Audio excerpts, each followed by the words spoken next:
दोस्तों ये तो मुझे पता था कि अमित शाह बोलेंगे, कभी ना कभी तो बोलेंगे। जंतर मंतर पर जो कुछ भी हुआ, उसके बाद संसद में उनकी गैर मौजूदगी, पूरा 1 महीना संसद में ना आना, तो ये बात सही है कि उन पर लगातार भागने के, भगौड़ा होने के, मिसिंग होने के आरोप विपक्षियों ने लगाए। लेकिन क्या अमित शाह बस मीडिया के आगे 3 मिनट का अपना भाषण देकर चले जाएंगे? नहीं नहीं, ये तो अमित शाह नहीं है। अमित शाह बोलेंगे ये तो मुझे पता था, लेकिन ऐसा बोलेंगे कि खुद बीजेपी को एक्सपोज कर देंगे, ये तो मुझे नहीं पता था। दोस्तों बीजेपी कैसे, मतलब आप सोचिए, नेशनल एंटी नेशनल की पॉलिटिक्स करती है, कितनी होशियारी से वो सारा नैरेटिव इसके इर्द गिर्द बुनती है। इसका जीता जागता प्रमाण है अमित शाह का आज का ये बयान।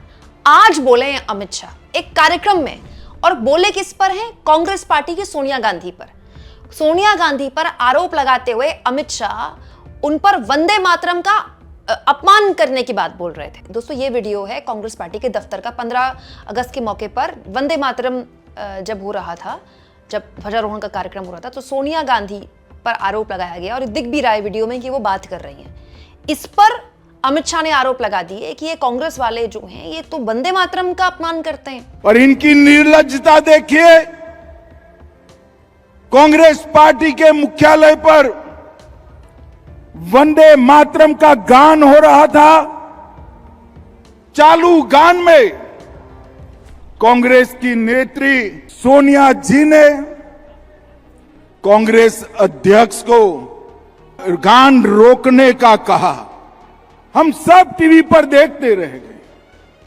80 साल के बाद बंकिम बाबू का ये अमर मंत्र, अमर गान जब फिर से सम्मान प्राप्त कर रहा है, वो भी सोनिया जी को राज नहीं आता है। सोनिया जी, 140 करोड़ की जनता आपको देख रही है।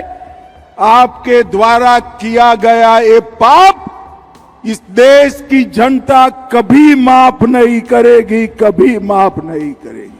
अब दोस्तों अपमान तो है, वंदे मातरम जब हो रहा है तो इधर उधर बात आप नहीं कर सकते हैं। तो सबको पता है वंदे मातरम राष्ट्रगीत और राष्ट्रगान में इस बेसिक चीज का तो हर किसी को ध्यान रखना चाहिए, वही सोनिया गांधी जैसी महिला को, जो इतनी बड़ी लीडर हैं। लेकिन एक बात मेरे मन में है, सोनिया गांधी ने वंदे मातरम का अपमान किया, गलत किया, उनकी आलोचना होनी चाहिए। लेकिन मुझे एक बात बताइए अमित शाह जी, वंदे मातरम का नारा लेकर, वंदे मातरम जुबान पे रख के 20 जुलाई को जंतर मंतर में देश के युवाओं ने आंदोलन किया, तो फिर उन पर लाठीचार्ज क्यों किया गया? अगर वंदे मातरम का गायन हो रहा है और सोनिया गांधी किसी से बात कर रही हैं, ठीक से खड़ी नहीं हो पा रही हैं, और ये वंदे मातरम का अपमान है, तो फिर वो क्या था जो 20 जुलाई दिल्ली की सड़कों पर हुआ था?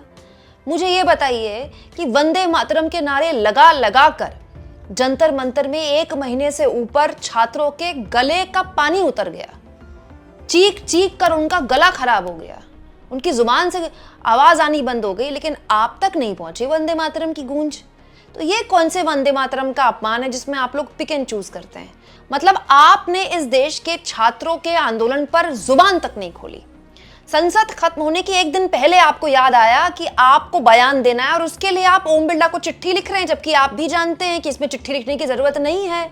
बीएसी की बैठक होती है हर हफ्ते, उसमें आराम से संसदीय कार्य मंत्री बोल सकते हैं कि Monday, Tuesday, Wednesday, Thursday, Friday, Saturday, इस दिन अमित शाह अपना बयान रखना चाहते हैं। आप आते, बयान पढ़ते चले जाते। ये भी आपसे नहीं हो रहा था, तो जिस दिन आपने बयान दिया आप उस दिन आ जाते, वो भी आपसे नहीं हो रहा था। तो अगले दिन जब संसद सीधे वंदे मातरम के लिए ही बैठी और उसके बाद स्थगित हो गई, उससे पहले आप बयान देते थे। नहीं, आपने तो नहीं दिया बयान। महत्वपूर्ण यह है कि आप अब भी बोल सकते हैं कि आखिर देश में हो रहे छात्र आंदोलन पर आप क्या बोलना चाहते हैं। वो लोग जिनकी जुबान पे वंदे मातरम थे, उनके लठ क्यों मारे गए? उन पर पैलेट गन क्यों चलाई गई? उन पर टीयर गैस छोड़ने के आदेश किसने दिए? उनके सर फोड़ने के आदेश किसने दिए? लेकिन अभी भी आप नहीं बोल रहे हैं, अभी भी आप देश को नहीं बता रहे हैं। आखिर वंदे मातरम जिनकी जुबान में था, उनका इतना बड़ा तिरस्कार कैसे हो गया? और उसके बाद आपके पार्टी के नेता जो उल जलूल बयानबाजी कर रहे हैं छात्रों के लिए, उसके लिए भी आपने कुछ नहीं कहा। मतलब ये किस तरह की राष्ट्रभक्ति है दोस्तों, जिसमें कोई भी कुछ भी अपनी साइड पिक एंड चूज कर लेता है। जहां तक बात है सोनिया गांधी की हिलने डुलने की, तो मैं तो इसकी भत्सना करती हूँ। मैंने तो कल लाइव देखा, तब भी मुझे लगा ये क्या हो रहा है। जब वंदे मातरम चल रहा है तो क्या सोनिया गांधी को पता नहीं है कि उन्हें खड़ा रहना चाहिए? अब इस पर कुछ कांग्रेसी पार्टियों ने, कांग्रेस के नेताओं ने अपने तर्क दिए हैं। जैसे जीतू बैंसला हैं कांग्रेस पार्टी के नेता, वो कह रहे हैं दिल्ली में कांग्रेस मुख्यालय पर गाए गए वंदे मातरम पर बीजेपी देश में भ्रम फैलाने का काम कर रही है कि सोनिया गांधी जी वंदे मातरम को बीच में रुकवाना चाहती थी। दरअसल 1937 से ही कांग्रेस पार्टी में वंदे मातरम के शुरुआती 2 छंद गाने की ही परंपरा है, लेकिन नई गाइडलाइन के मुताबिक आज वंदे मातरम के पूरे 6 छंद गाने का निर्णय लिया गया था। चूंकि 6 छंद काफी लंबे होते हैं, तो सोनिया गांधी जी ने कांग्रेस अध्यक्ष मल्लिकार्जुन खड़गे जी के लिए सेवादल के कार्यकर्ताओं से कुर्सी लाने के लिए कहा, क्योंकि खड़गे जी ज्यादा समय तक खड़े नहीं रह सकते।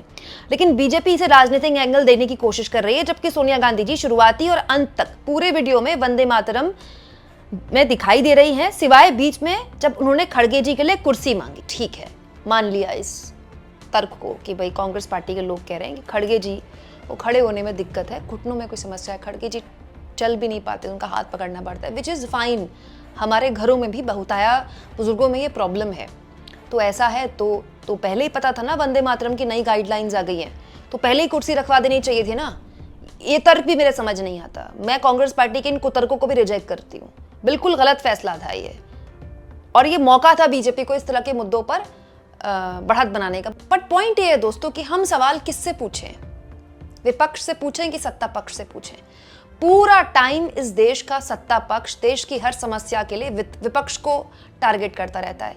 जिस दिन संसद का सत्र खत्म हुआ और इस सरकार की भयानक किरकिरी हुई कि प्रधानमंत्री और अमित शाह, इस सरकार को चलाने वाले 2 सबसे बड़े चेहरे, सबसे बड़े सूरमा जो बीजेपी को चला रहे हैं, पूरे के पूरे सत्र में नदारत रहे, दिखे तक नहीं, आए तक नहीं संसद की कार्रवाई में शामिल होने के लिए। अचानक से शाम को किस पर बात होने लगी? राहुल गांधी ने मिलोनी का मजाक उड़ा दिया, राहुल गांधी ने ये बोल दिया, राहुल गांधी ने तड़ी पार बोल दिया, राहुल गांधी ने कर दिया। आप देखिए नैरेटिव कैसे चेंज होता। मैंने उस दिन भी कहा था, राहुल गांधी के सामने संदीप दीक्षित ने जो बयान दिया, तुरंत राहुल गांधी को उनको करेक्ट करना चाहिए था। सेक्सिस्ट रिमार्क है, वो गलत है, वो नहीं होना चाहिए। ठीक है, वैसे ही मैं सोनिया गांधी के लिए भी बोल रही हूँ, गलत है, नहीं होना चाहिए था। ये आप ये बोलकर जायज़ नहीं ठहरा सकते कि क्योंकि खड़गे जी को बैठना था तो हमको बात करनी पड़ी वंदे मातरम के दौरान। बट इस देश को क्या सोनिया गांधी चला रही हैं? इस देश के छात्रों के ऊपर लाठीचार्ज जो किया है वो सोनिया गांधी ने किया है। देश के गृह मंत्री को पता नहीं है कि देश के अलग अलग हिस्सों से जैद अल्फा के आंदोलन की कैसी कैसी वीडियोज आ रही हैं।